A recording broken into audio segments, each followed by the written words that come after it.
Closed captioning for News 12 is brought to you by Kenneth Nugent.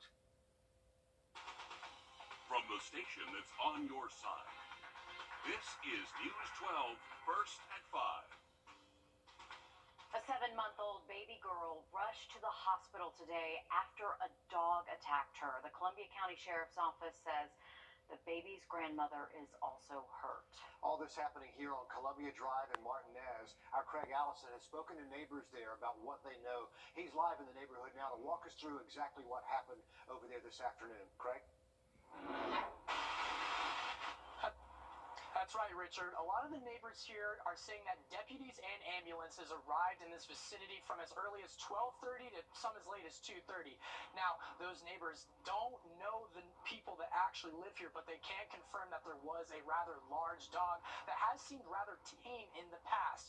Now, the condition of the grandmother and the baby is uncertain, but they were rushed to AU Health, and they're saying that the baby was harmed a bit more than the grandmother, but we'll be having updates and give them to you as they come in. It is the kind of story you just hate to hear, Craig. Thanks for the live update. Give us any updates just as soon as you get them, and we will pass them along. Mayor? Prayers for that family as they go through all of this. A clear day today with a live look over downtown Augusta, but it's not going to be clear for long. We are following a first alert day tomorrow as we track the chance for severe weather, and we can see a pretty active Doppler now as we go to first alert Chief Meteorologist Riley Hale. Riley, this system is making its way to our area, and it's already pretty nasty in some parts of the country. Absolutely, Meredith. We actually did have a number of tornado reports across eastern Texas yesterday afternoon into last night. A number of tornado reports across Mississippi this afternoon, and actually active tornado warnings along this line. This is going to be the wave of storms that move through overnight into early tomorrow morning into West Georgia, and then it's going to be starting to impact us. Now, still, the timing of these storms plays a big role in what type of weather we see tomorrow. At the moment, we have all our counties underneath a first alert. Now, the greatest chance for severe weather tomorrow most likely would be south and east of Augusta. That's where storms are timed out to show up mainly after midday. So the fact that they're showing up in the afternoon hours, a little bit more energy and better ingredients to see severe weather. If we can bring in the rain early into the day, that would limit our severe weather risk. So still some question marks on how bad that weather is for us tomorrow. But at the moment, we do have the risk. This is the latest from the Storm Prediction Center. Still continuing that slight risk area-wide. Low risk for a few tornado warnings tomorrow. The more likely concern would be some strong straight line wind gusts, and this will be with that line of thunderstorms that progresses west to east across the area tomorrow. Could see a few localized flooding reports. That's definitely not out of the question. We'll definitely see heavy rain at times with these storms, and that could just cause some minor flooding issues. Here's a look at it hour by hour. So tomorrow morning, cloud cover with a few showers around. That would help limit our severe weather chances. So this is good news for us. We want to see some clouds and rain early on. That would keep us much more stable. The rain finally starts to show up for us here in Augusta in that storm threat just moving eastward into the afternoon. We'll have much more on this in just about 10 minutes. All right, thanks for that update, Riley. A suspected gunman in custody after a SWAT standoff shut down all lanes of I-85 in Norcross early this afternoon. Officers responded to a man armed with a gun inside a Greyhound bus on the northbound ramp to Indian Trail Lilburn Road, that exit right there. Authorities say they used a flashbang to get the gunman off of the bus. Nearly 30 people were on the bus at some point, and the good news here, we're told all of them are safe. An Aiken County deputy is off the job facing criminal charges now. The sheriff's office tells us Justin Rutland resigned yesterday. He started working for the department back in 2012 and was assigned to the Special Operations Division. We have reached out to the sheriff's office to learn exactly what those charges are related to.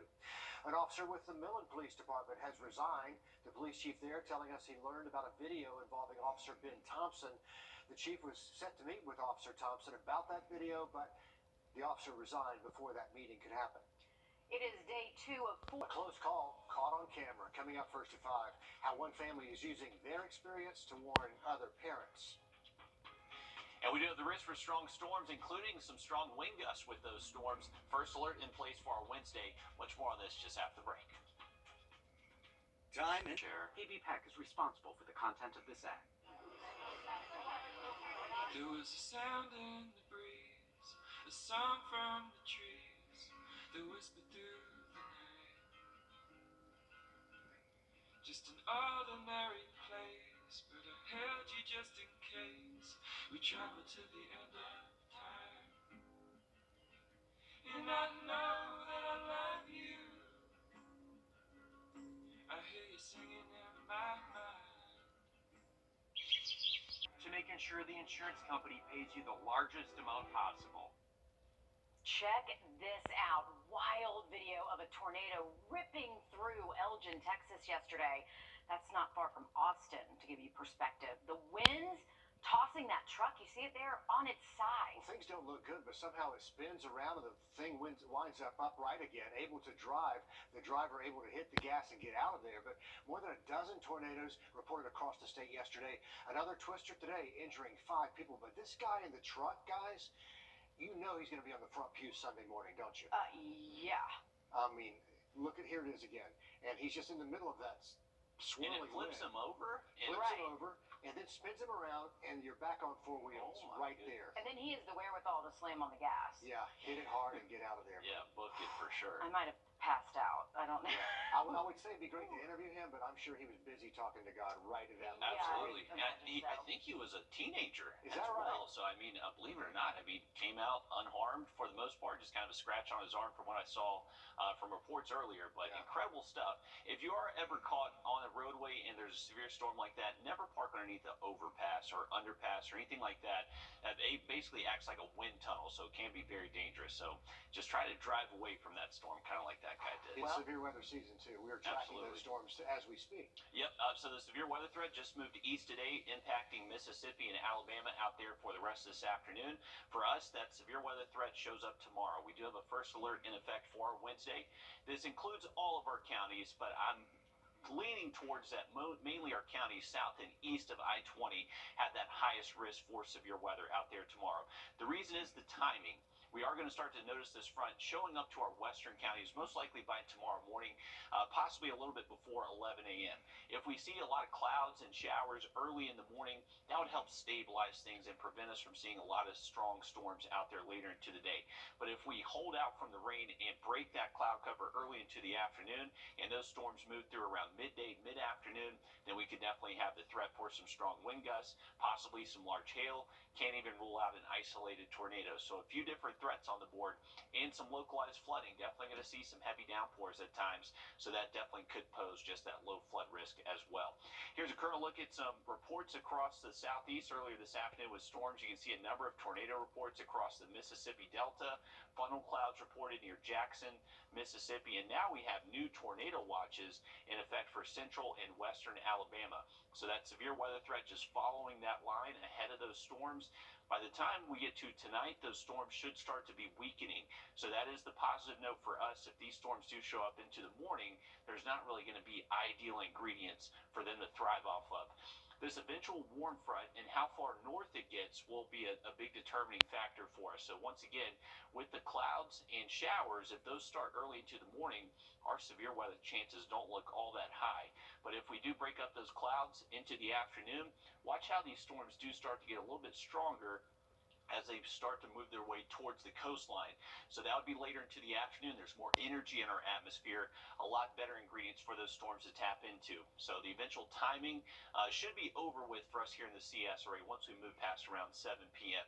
Here's a look at that timeline across the area. So the later showing up storms in our southern and eastern counties, that's likely where the highest threat level would be. For us here around the metro between Augusta, Aiken, all the way through Sandersville and Wrightsville, our timing window right now between 10 a.m. and 3 p.m. So on that fringe zone to where we can't rule out some strong wind gusts, but overall the tornadic threat should mainly be south of I-20 out there tomorrow. Here's a look at the latest from the Storm Prediction Center, just highlighting what we were talking about. Mainly the greatest risk would be some strong wind gusts, but just can't rule out an isolated tornado. Also going to be some heavy rain with these storms. Marginal flood risks coming out from the Weather Prediction Center. This does include all of us. We'll likely see up to around an inch for most areas as these heavy downpours and storms move on through. The purple color you're looking at here is just where there could be some localized areas that may see over an inch of rainfall in a short amount of time. That's where we could see some minor flooding issues out there tomorrow. Some of that rain will linger into our Thursday, but the first alert is only for our Wednesday. Not expecting severe storms Thursday, finally clearing out by Friday, and then into the weekend. Going to be pretty breezy on Saturday. Likely going to see some lake wind advisories stick around, at least for the first half of the weekend.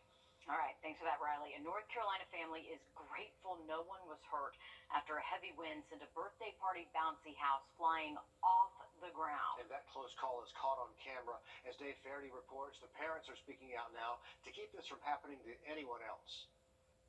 Jesse and Jennifer Bean show us where the bouncy house was set up for the birthday party for their 2-year-old. But after cake and ice cream, the children planned on using it one more time when a huge gust lifted it right off the ground. It narrowly missed the couple's 5-year-old, rising 2 stories in the air before crashing to the ground. Fortunately, no one was inside. In the moment, you're in full-on dad mode where, all right, something's wrong. We've got to try to fix it. And then after the math, it's like, oh, thank God. It was like nerves times 10 because I did not realize my 5-year-old was as close to it as he was. The family says the company that set up the bouncy house used 4 stakes in the backyard and warned them if winds climbed above 10 miles per hour not to use it. Under bright blue skies and with light winds Saturday morning, the couple felt it was safe, not realizing the weather would change so drastically that afternoon.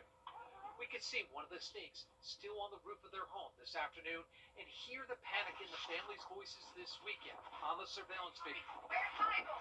Michael, where are they at? Are they in here? Go in there! They're thankful no one was hurt and are speaking out tonight to warn other parents. You know, you think to look and make sure it's not going to rain so it doesn't affect the bounce house coming, but at the same time, just pay attention to the wind because even though we thought we were going to be okay, in the blink of an eye, it could have done some damage. Wow. Scary sight. Yeah, the company set up the bouncy house when there wasn't much wind in the area at all. Yeah, but as we all saw, things changed in a hurry and quickly launched that thing. I mean, it came slamming into the house. There was a case in Australia where 6 children died when a bouncy house was lifted 32 feet in the air because of a huge gust of wind. It was at a school. They were celebrating the end of the year. Yeah. So these things can happen. They can happen quickly. Luckily, no one was hurt in this situation, but there have been children killed in situations like this. Even when they're tied down properly, Yeah. the wind is just too much. Scary stuff. I'm glad no one was hurt in this case. Placing an emphasis on family, how South Carolina state employees could be getting more time with their babies. First ahead on First at 5. The Live by Camera Network is brought to you by Mountaineer Pest Services. Yep, we're moving with Milton Ruben Chevy. Right up into that. Here's a look at our day planner heading into our Wednesday. There will be the opportunity for some morning showers. That would actually be good for our severe weather chances and lower them drastically. So we're hoping for rain tomorrow morning. Does look like that is in the forecast.